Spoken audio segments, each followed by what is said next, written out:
In today's training, I will be walking you through some of the advanced features in AdviserGo that are easily missed. One of the first things I wanted to point out to you is that if you have not done so yet, I would recommend turning on your inline help. You can do this by going to the silhouette icon in the top right corner, selecting Preferences, and turning your inline help on. Now by doing this, you'll see all of these highlighted, underlined words, and this is going to give you access to all of the help information on these topics easily within your plan. You'll see this all throughout the software, and it'll give you easy access to more information about that feature.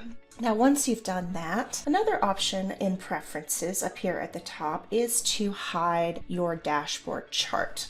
A lot of times this can be useful. You can hide your dashboard chart, not get into that conversation yet, and go through the data within the plan with your client review and make sure everything is correct before you start talking about their cash flow. A couple of things on the dashboard chart that are good to know is on the goals section, you can click Show Timeline, and this will quickly take you to the timeline section where you can click over each of these goals and see them highlighted. And you can move events on the fly. You can add an event or a goal while you're having a conversation with your client, all from here, and then go straight back to your dashboard. Another thing on the savings and investments section and the retirement section, you'll see the show overview. You can click that and you have a different view of this information, including a breakdown of the asset allocation and where all of the funds are currently allocated to. Going back to your dashboard, you'll see the same thing for retirement, including the asset allocation.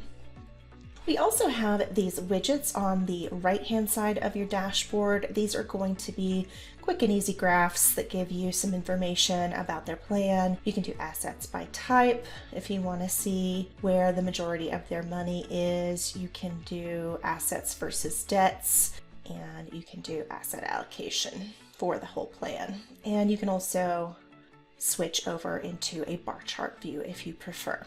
Another navigation item in AdviserGo that's good to know about is the clickable logo link. Anywhere you are in the plan, if you click the Voyant logo on the left-hand side, it will take you back to your client list.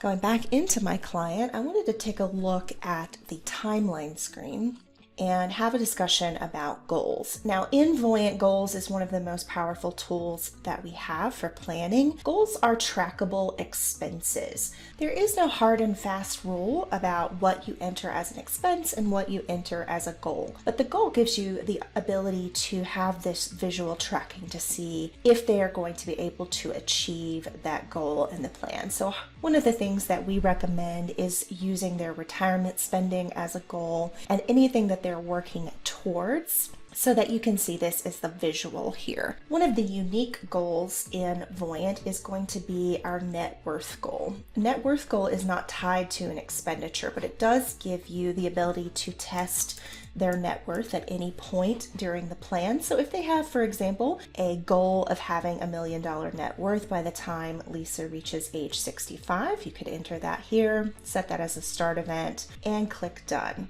Once you have entered that, you'll be able to see if they are on track to meet that goal, and you can see that they are well exceeding that goal in the plan of having $1 million net worth. There is also an insight that we have for goal priority analysis. This is going to give you the ability to remove certain goals from the plan to test how that might affect things. So since they are not quite meeting their retirement spending goals, let's remove this down payment gift to their son and see if that will help them get where they want to go. So you can see the original and the simulated that does allow them to achieve their spending goals. So that might be worth having a conversation with them. How important is it for them to be able to completely meet these numbers, and would they be willing to not do the down payment gift to the son?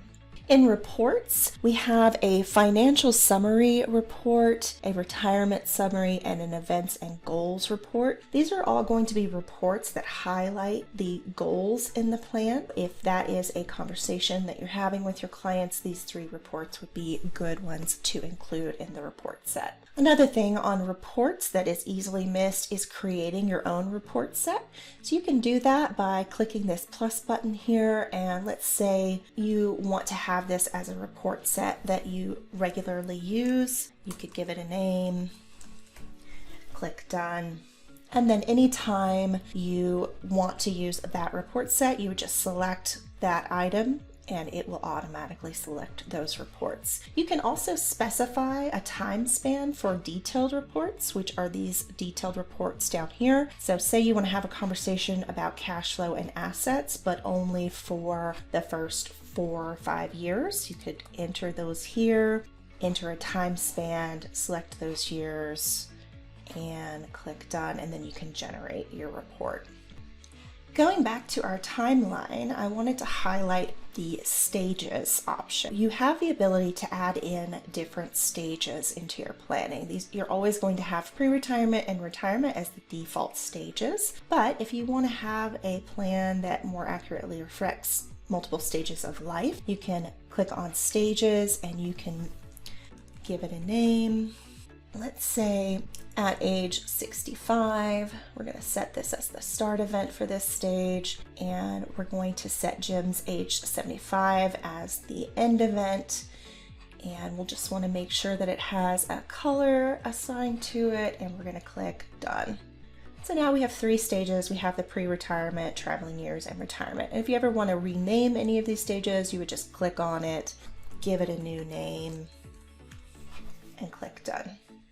For any events on the timeline that don't currently have an amount tied to them, you can add those really quickly on the fly while you're having conversations with your clients. By clicking your plus button in the bottom right-hand corner, selecting events, you're going to have a bunch of different event icons to choose from. Let's say they have a hope to buy a boat. You can put that on their timeline, give it a time here, and click done. Now maybe you don't know what the boat is going to cost at age 70, but you can put it on the timeline. That way you can have that conversation at a later date and then just tie this to a goal. To do that, you would click your goals, do a milestone goal that's just a one-off goal, buy a boat. So once you have the amount, you would enter that in here, give it a priority, and select that event icon that you've already put on the timeline. And then now you'll have an event tied to a goal, and you'll be able to see that in the plan and whether or not they would be able to meet that goal. Next, I want to go over to our Let's See screen and talk about the different options that you have for these charts. This is an often overlooked area of the chart. You can turn on your legend, which I've already done here. If you turn on the details and your legend, you can see a whole lot of detail in the plan. You can see what all of the cash flow is being met by in each year. You can also move over to the assets chart and hover over any bar in the chart and see what their assets are expected to be end of year that year. And you can also zoom in to your chart and you can select a certain stage.